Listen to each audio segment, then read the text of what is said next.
Nerf This Episode 4. I'm your gentleman host, Gentleman Toast, and I'm solo today. So we're going to be talking up a storm about what's been going on in Overwatch for the past couple weeks, because holy crap, changes are coming, and they're coming hard. So, to start us off this week, let's go to our favorite forum post for the week, which grabbed my eye because of its title, Hanzo's Girth. And of course I had to investigate this.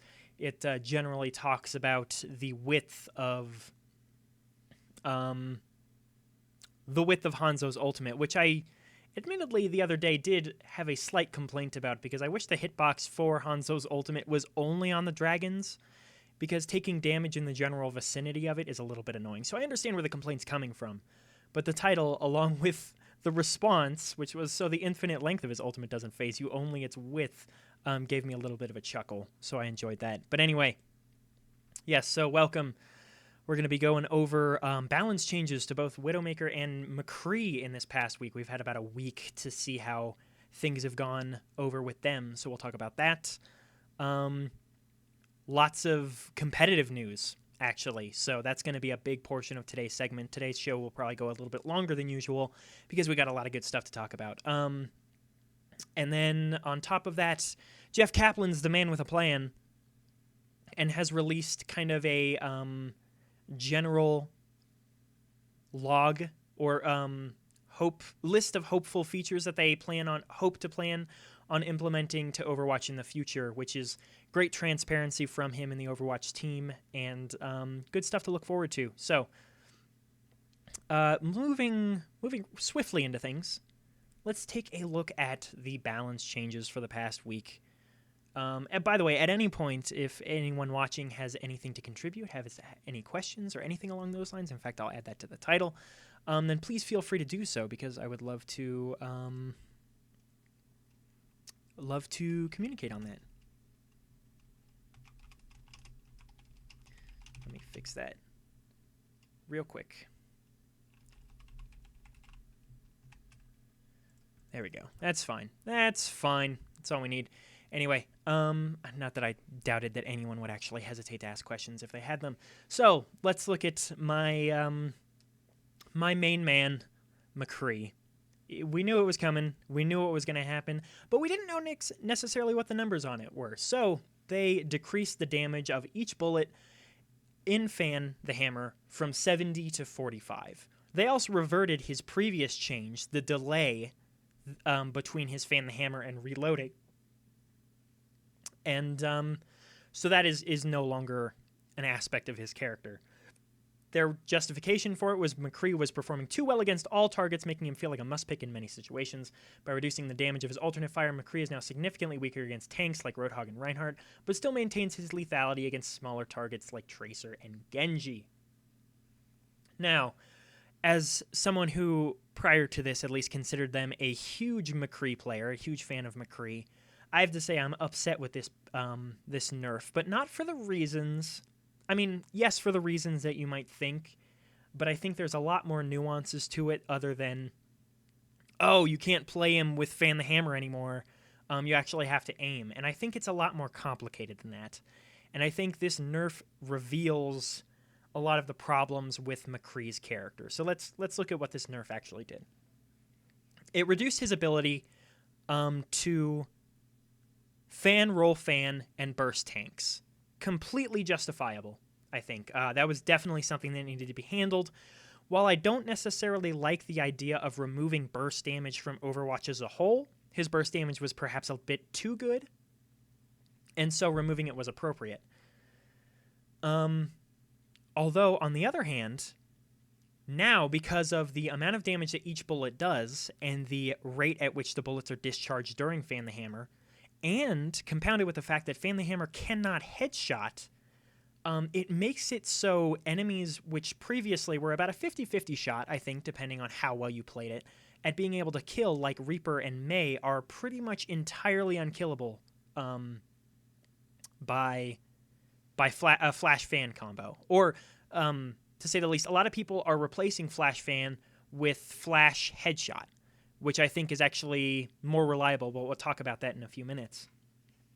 So it's removed his ability to take on even squishier characters like Reaper and May, which is concerning to a degree, because up to this point he has very much acted as one of the kind of active counters to those characters. So I definitely think that we'll see a lot more of those characters moving forward. So what has this nerf done in terms of gameplay? Well, a lot of people say it's raised the skill floor for McCree, because you now have to be accurate with left-clicking, because it's very unwise and ineffective to rely on his fan as your primary source of damage. This is how McCree always should have been played. It's how I always wanted him to be played, and although I will be the first to admit that I was guilty of abusing fan like everyone else,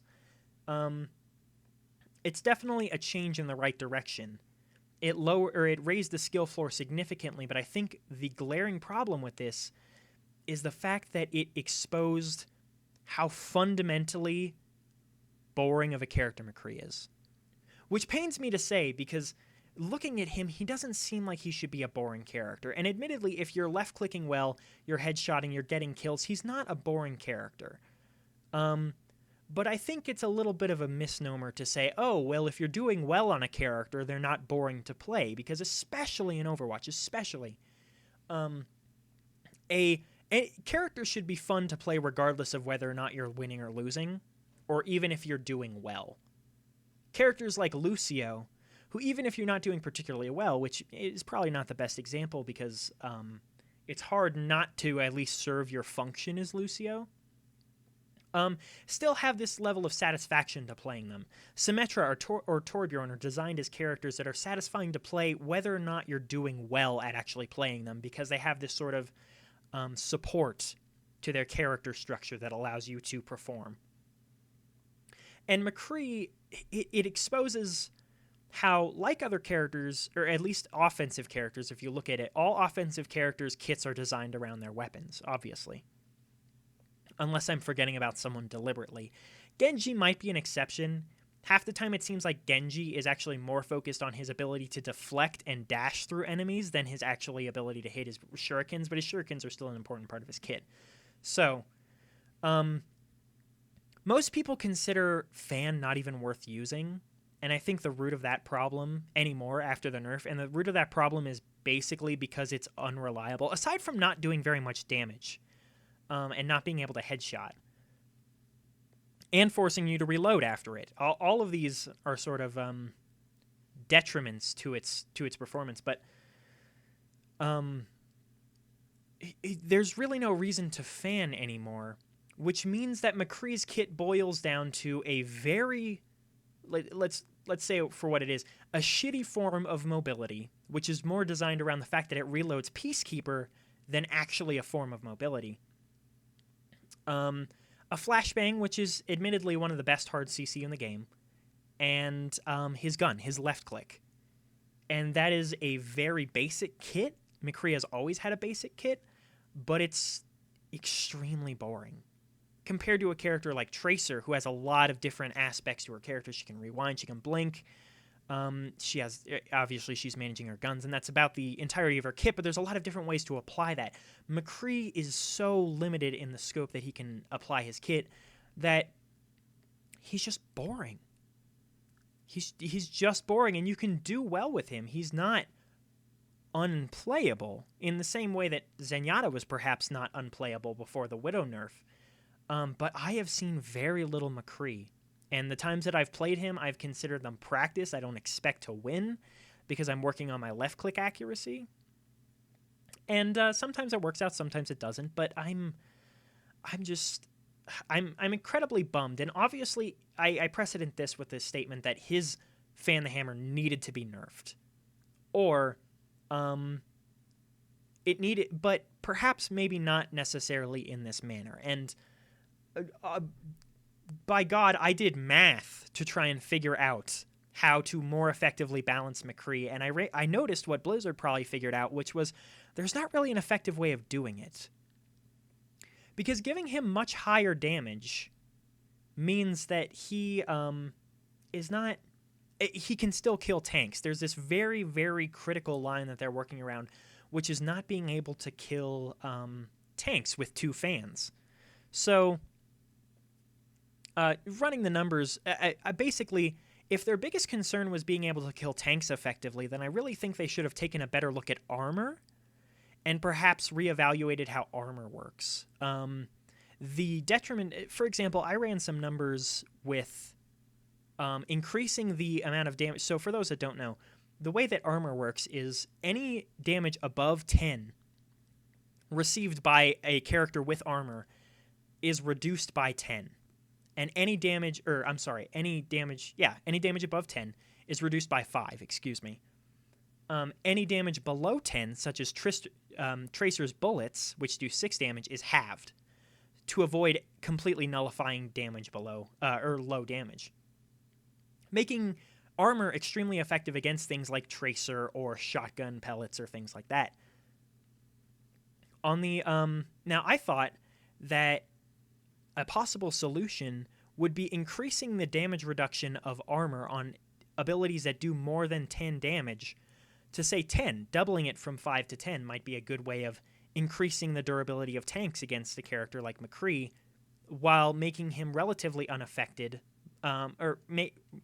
making the damage reduction relatively unaffected on higher damage characters like Hanzo or Widowmaker. Or obviously it doesn't affect characters like Tracer or Reaper or anything like that at all. So I thought that was a fairly elegant solution.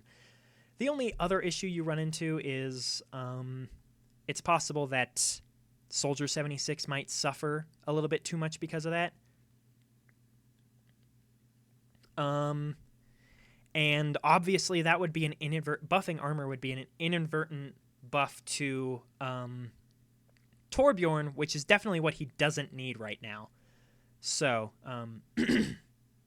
excuse me. So that was one issue that I looked at, and it was an interesting way of solving it, but it didn't provide too many answers. So looking at other options, you can increase fans damage, but like I said, the line is very difficult to manage to be able to effectively kill some of the tankier characters. And I want to backtrack for a moment. It's not even about being able to kill Mays or Reapers all that much. It's nice to be able to instead of just being inherently countered by them. But it's not even about that. It's because Fan is not worth using at this point.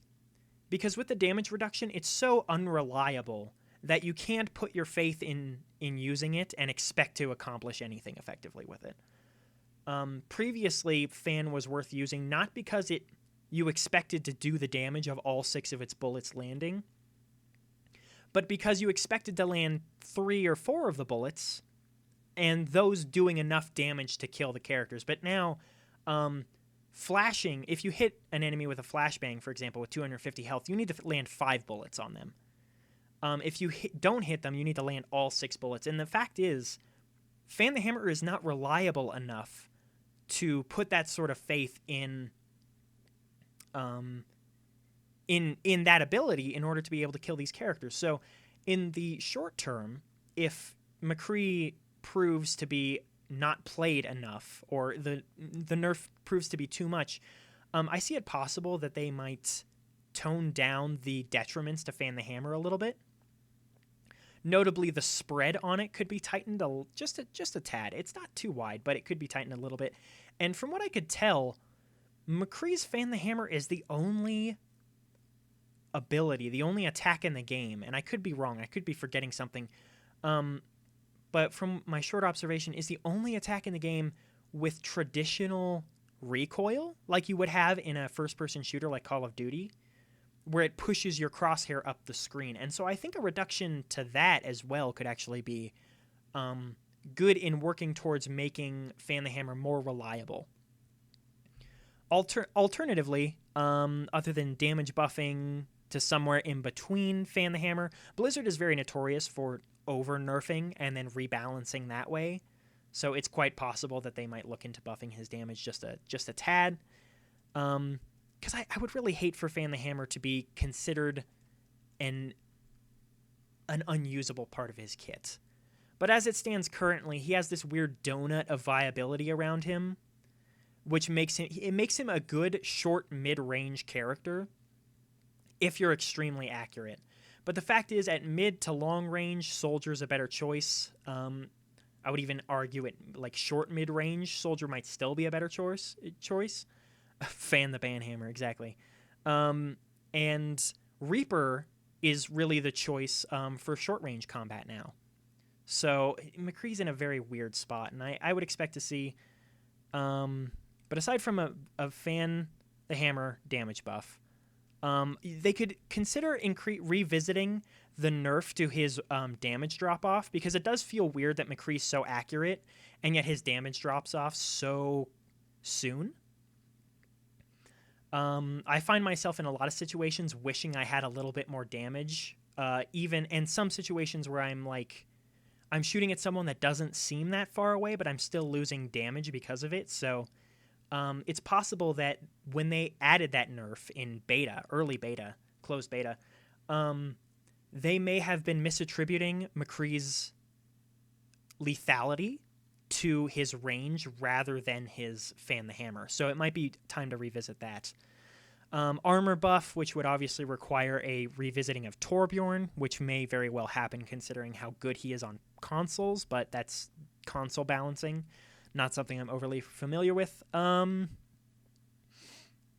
I consider the possibility of having decreasing damage on each subsequent bullet of Fan the Hammer, which is a weird and kind of unorthodox solution, but it can kind of work. So if you had, and obviously these numbers aren't tuned for balance, but for example, if the first bullet did 70 damage, like a standard left click does, second bullet did 60, third bullet did 50, and then subsequent bullets did like 40 damage, for example, that ends up as a total of 300 damage from Fan, which is, how does that compare to, that's slightly more than it currently does, but I don't think too much. It would still, the issue is it still would kill full health tanks like Roadhog, so you could probably decrease it a little bit more. But the interesting thing about that solution is it allows you to effectively and reliably kill Tracer and Genji, the characters that McCree is designed to be able to kill effectively, which currently he doesn't seem like he's doing all that well. While not necessarily escalating and accumulating damage like it previously did.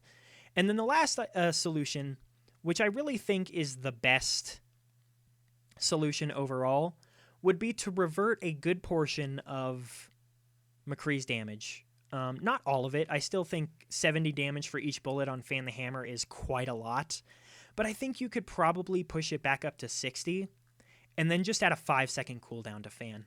A lot of people suggested this, and I really think it's the best solution because it preserves the lethality of McCree's Fan the Hammer, making it an actual legitimate ability without risking the ability for people to effectively fan, roll, fan. You can fan, roll, and then left click, which obviously takes significantly more time to unload those extra 6 bullets than fan, roll, fan does.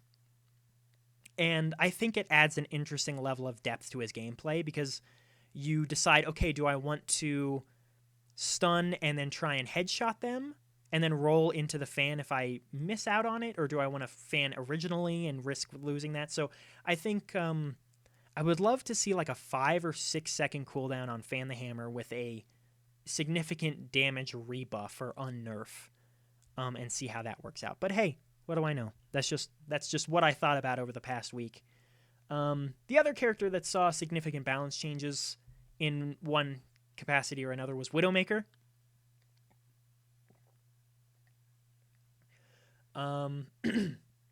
Basically what happened, well, they decreased body shot damage across the board. Obviously she gets like scaling damage with how long she's focused in for, but her body shot damage can no longer kill. I think she does a maximum of 120 damage. I think at full charge it's a 10 times multiplier. So she can no longer kill any character with a body shot, with a single body shot. However, if you do the math, headshot damage was unchanged. So basically what this means is bad Widowmakers, like myself, are going to suffer, and their performance is going to suffer, whereas good Widowmakers are going to see almost no significant performance decrease, which I think is a really good way of doing it, because I like Widowmaker as a character. I think that she's a valuable asset to the team, but the way how strong her body shot was basically invalidated some characters, cough cough Zenyatta. And so this change made it so you have to be better at Widowmaker to play her. The other change that, well, they increased her infrared or her infra sight, her ultimate cost by 10%, which as of today is now a global announcement rather than a proximity announcement that it used to be. So whenever a Widowmaker uses their ult, you will be able to hear it wherever you are on the map, which is good. A lot of people were asking for that. But the other change is players must now wait for the unscoping animation to completely finish before scoping, which someone put it aptly. They aptly compared it as to imagine if Bastion was able to travel around the map at his normal walking speed, but always be halfway in between turret mode and his walking mode. And while it's not a completely accurate comparison of the two characters, I think it captures the essence of what the problem was with Widowmaker, which was a lot of people were spending time halfway in between being scoped and unscoped, allowing them to preserve their awareness of what was around them, while still have the advantage to zooming in on enemies. So it made them a little bit too aware of their surroundings and a little bit too mobile is the other thing. They were very effective at juking side to side because they didn't spend a whole lot of time zoomed in. So now, as a Widowmaker, you have to commit to either being out of your scoping animation or being scoped in. Which, these two things combined, I think I've seen a significant drop in Widowmaker players. The ones that I have seen are typically fairly good. A couple of people have been not so good, but those come with any character. And in general, I think they're good changes. I don't think anyone's complaining about these changes to Widow. Maybe people of my equivalence for Widow as to what I was for McCree. That is to say, not particularly good, but not particularly bad characters might be really complaining about Widowmaker, but I personally find a difficult time justifying Widowmaker's base state as compared to McCree's base state. Although he did need nerf, but we're not talking about him anymore. So, pretty good changes. And the thing about the Widowmaker nerf is it put Zenyatta back into viability, and I'm having a huge amount of fun playing Zenyatta. Honestly, because of his damage output, he has replaced my sort of almost default pick on offense instead of McCree now. He is a ton of fun to play, super dangerous, and I'm glad to be able to play him without the worry of Widowmakers now. So, second thing to talk about, and this is a fairly long article, you can find it online. Jeff Kaplan went to talk about what they are going to be implementing in the future for Overwatch, and it's a very good read. It's a lot of perspective things, especially if you're interested in things like server browsers and things of that nature. He does go on to say at the end of the article that it's important to remember that these things are things that they want to implement, but not necessarily promises. It's funny because Jeff Kaplan, for those that don't know, used to work on the WoW team. And at one point, if I remember correctly, he had not promised, but spoken about wanting to do something that he referred to as a dance studio for WoW, which I think was going to, in theory, allow you to customize your character's dance moves. And then, obviously, that never came to fruition. Teams got moved around. He ended up working on other things. And so it haunts him. Even people in the forums bring it up. So I would refer to this entire proposition or this entire exposition on Kaplan's part as his dance studio. But I can definitely appreciate how much transparency that him and the Overwatch team are having. They clearly have a lot of things in mind. They said they have content planned through the beginning of next year, which is fantastic to hear. They got skins coming down and maps, which will hit later in this year.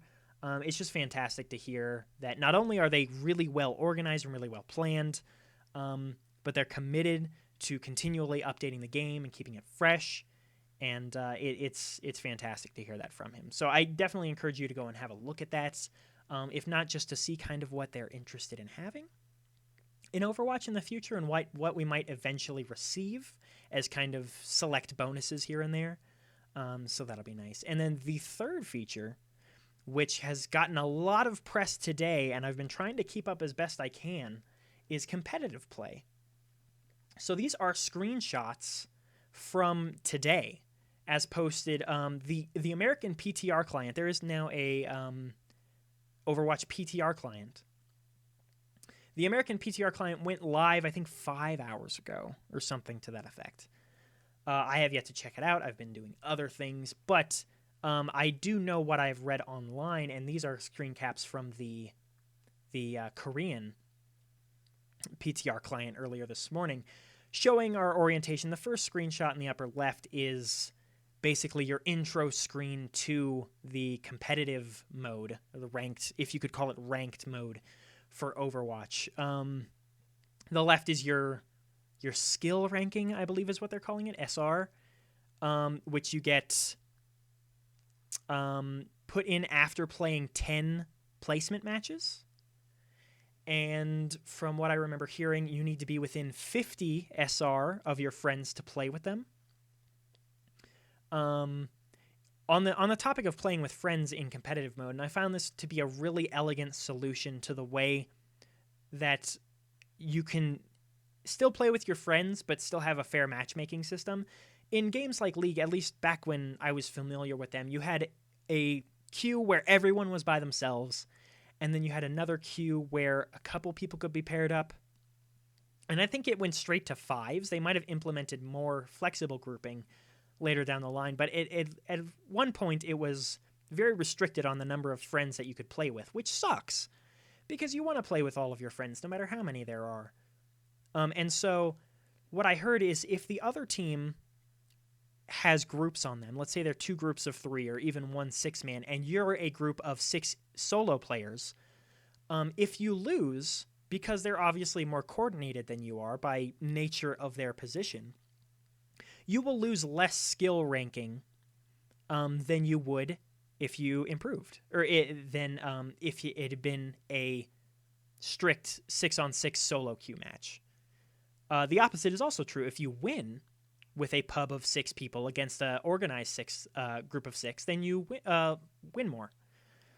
So I think that's a really elegant system to allowing people to play with their friends and as many friends as they want to, while still retaining a fairly fair system. So that's great. Down on the bottom screen is the rewards for this season, which include, I think, I have yet to have any confirmation on this. I don't know if we have any English confirmation. But last I checked, the spray is an animated spray, and you get it for completing your 10 placement matches, so that's something that anyone can do. The player icon as well, I believe. You get both of those for completing your 10 placement matches.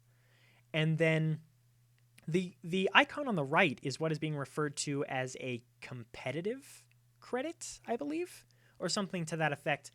And they are used to buy gold. At this point, the only thing that they are used to buy, to my knowledge, is golden weapons. And you can see an example of McCree's golden revolver, Peacekeeper, up there in the upper right. And those will be available for 300 competitive credits each. Now, we have no idea the rate at which competitive credits are going to be earned or how they're going to be earned in general. What the Overwatch team has said is that better players will be able to unlock golden weapons faster. And there's a few things that we can imply or infer from this statement.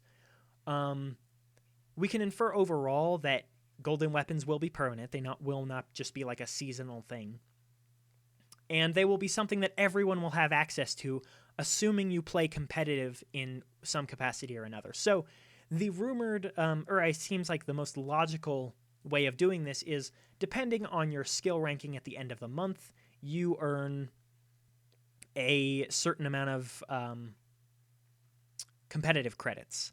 And then so better players earn more credits and are able to buy the golden guns faster than those who perhaps are not quite as skilled. But assuming you play long enough, you will eventually be able to buy at least some guns, which is great. A lot of people, on the topic of the guns themselves, well, of course, once something comes out, everyone's going to start complaining, right? So people were underwhelmed by the spray and the player icon. A lot of them felt that there should be more stratified rewards. So instead of just either you participated, because there is, I believe, an exclusive character portrait. There might be something else, but to my knowledge, from what I saw, I believe there's an exclusive character portrait for anyone who achieves the top 500 at some point during the month. And this seems to be like Legend, or the legendary card back is in Hearthstone. It's a thing that you achieve once and you receive, and it's like, congratulations, you did it. And I think I like that. I might be of the minority opinion when it comes to this, because a lot of people really like coveting sort of achievements that position them over other people, but I like the stratification into, you did really well at one point, congratulations, and you participated in competitive, you're awesome for that. I like that it prevents a majority of the player base from feeling that they're missing out on things for factors that they may not be able to control. The top 500 in a month is clearly something that's quite difficult to do. And so some people, the people that accomplish that, might feel that they deserve something better, something more flamboyant. But I can definitely respect Blizzard's philosophy towards not being kind of too showboaty in the game, I guess. Not rewarding people that are really good at the game with things that make them be able to say, hey, look, I'm better than you. I think it's healthy for the community. At least that seems to be how things are looking at this point. They're being very inclusive with their model, which I think is a very good way of doing things and very, very respectable. I don't necessarily disagree with the concept that there might be a few more rewards, but I think going forward, one thing worth noting is they added an entirely new dimension of the UI in order to allow you to purchase and equip golden weapon skins. So that implies that in the future, there may be a number of different weapon skins, which is good. And it's worth noting that them having like set weapon models to work with, obviously they have a number of them, a growing number of them as they implement new characters, but it'll at least be feasible for them to add weapon skins and things like that, rather than something that might have more weapons. So a lot of people complained about the golden weapons in general. They say they don't look particularly good. They say the divas, like, so for characters that don't necessarily have weapons, like Diva or Bastion, their guns, Diva's turrets, her arm cannons, and Bastion's chain gun, or his, whatever you might call it, minigun, I suppose, on his back, and his rifle that he holds that's part of his arm are both gold. And they throw off the color scheme a little bit, I will admit, but the two things we need to remember are, A, it doesn't really matter. Because if you don't like them, then you don't have to use them. And some people might be like, well, I want to show off how good I am at Bastion. And it's like, no one cares. Okay. That's the thing to ultimately recognize, is these things are going to be achievable by people. And so the fact that it doesn't look good doesn't matter. The other aspect of it is, and this is coming from someone who had experience during the FPS kind of, explosion of the late 2000s. Skins on guns don't necessarily have to look particularly good, but anything will kind of stand out. Call of Duty, Modern Warfare, and Modern Warfare 2 had gun skins, and pretty much every Call of Duty since then. And some of them are fucking atrocious, I'll be honest. They're just disgusting. But some of those disgusting ones are really difficult to get. And so someone will look at that and be like, well, I mean, that gun doesn't look good, but they have it. So that's something. So I don't necessarily think that you need to be too concerned about how good they look, truthfully. But yeah, as far as competitive, so in recent history, I would say over the past 2 years, Blizzard has been very deliberate about their announcements. And there has been a very clear pattern to the way that they announce things. So I would be willing to bet money at this point that we will see live competitive gameplay at the next Tuesday, so a week from today, on the 28th. The summer season, because they're doing they're doing competitive seasons on a real season basis based off of North America. The summer season will end, or I guess it would be a preseason because summer doesn't end on the 8th of August, but they said that the first season will end on the 8th of August. And I think we're going to have like probably a break until the beginning of fall. So we'll probably have about a month and a half until the middle of September. And then we'll start the fall season. So look forward to, like I said, I would be willing to bet money, given that the PTR launched today and that we're seeing data or information UI about the competitive mode, that we will see competitive mode next Tuesday. So prepare yourselves from that. Yeah, that's exciting. And that's pretty much everything I can think. There are some more nuanced things to discuss about game modes, but considering nothing for competitive is set in stone, or when I looked it up, particularly well translated, we will abstain until we have a more solid and official understanding of the way that competitive works to discuss that. So that is pretty much all that is to be said for news this week. I suppose we'll move on to... Wow, this has not gone nearly as long. But you know what? It's been me talking and just me. Obviously, if I had a co-host here, it would go a little bit longer, but... yeah, that's all I can really figure to talk about. I'm trying to think if there was anything else worth mentioning. Oh, I guess it's kind of news. There is a Chinese ripoff of Overwatch, and it's hilarious, first off, because it looks like a bunch of college freshmen got together and over the course of about 2 months in their spare time put together this weird out-of-engine Overwatch clone that functionally retains all of the same gameplay aspects of Overwatch, just dialed down to about half as good as it looks in Overwatch. And obviously the engine and the model rendering is very poor. So I encourage you to go and look it up just to have a good laugh. Obviously, no one's going to support it over Overwatch, but I don't necessarily think Blizzard's all that concerned. So that was quite amusing. Other than that, a few things to discuss, but I think that's good for this week. We've had a lot of discussion, a lot of things to have sink in, so I think that'll do just fine.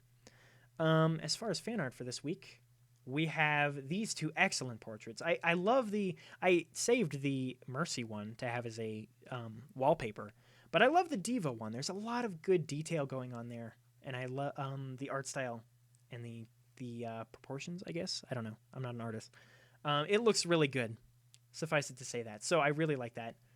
And that is by Tsao Tsuai, I want to say. Something like that. You can see that. It's DeviantArt. Lots of good stuff there. Yeah, really enjoyed these. Really like these. I was glad to find those. The second one was a Genji cosplay I stumbled upon, which was cosplay_just on Facebook, I believe. This thing is deceptively high quality. Aside from actually being extremely accurate as far as sculpting goes, the sword and the body and the visor all light up, which is insanely impressive. There were a lot of photos kind of detailing how it's been done, and I was just incredibly impressed by this. I think this is a really high quality Genji cosplay that would be hard to beat, honestly. And then obviously the picture on the right is funny because he's playing Hanzo. So yeah, I really like that.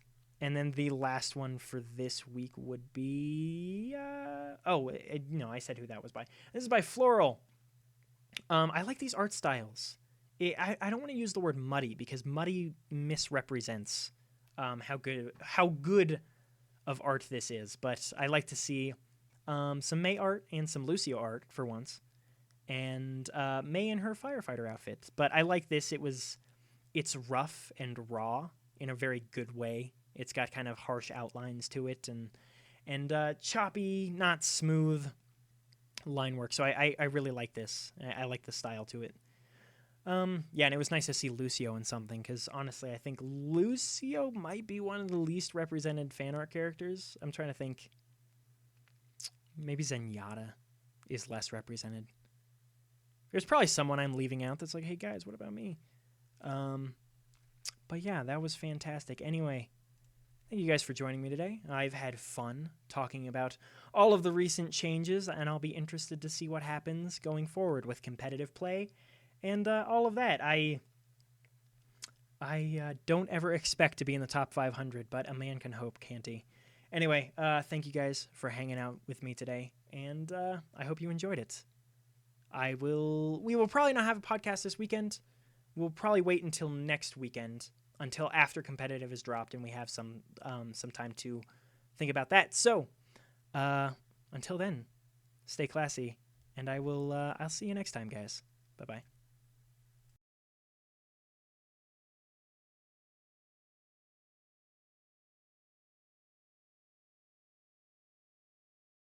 This has been Nerf This, in case you weren't aware of what podcast you were listening to. Just wanted to reiterate that. All right, bye-bye.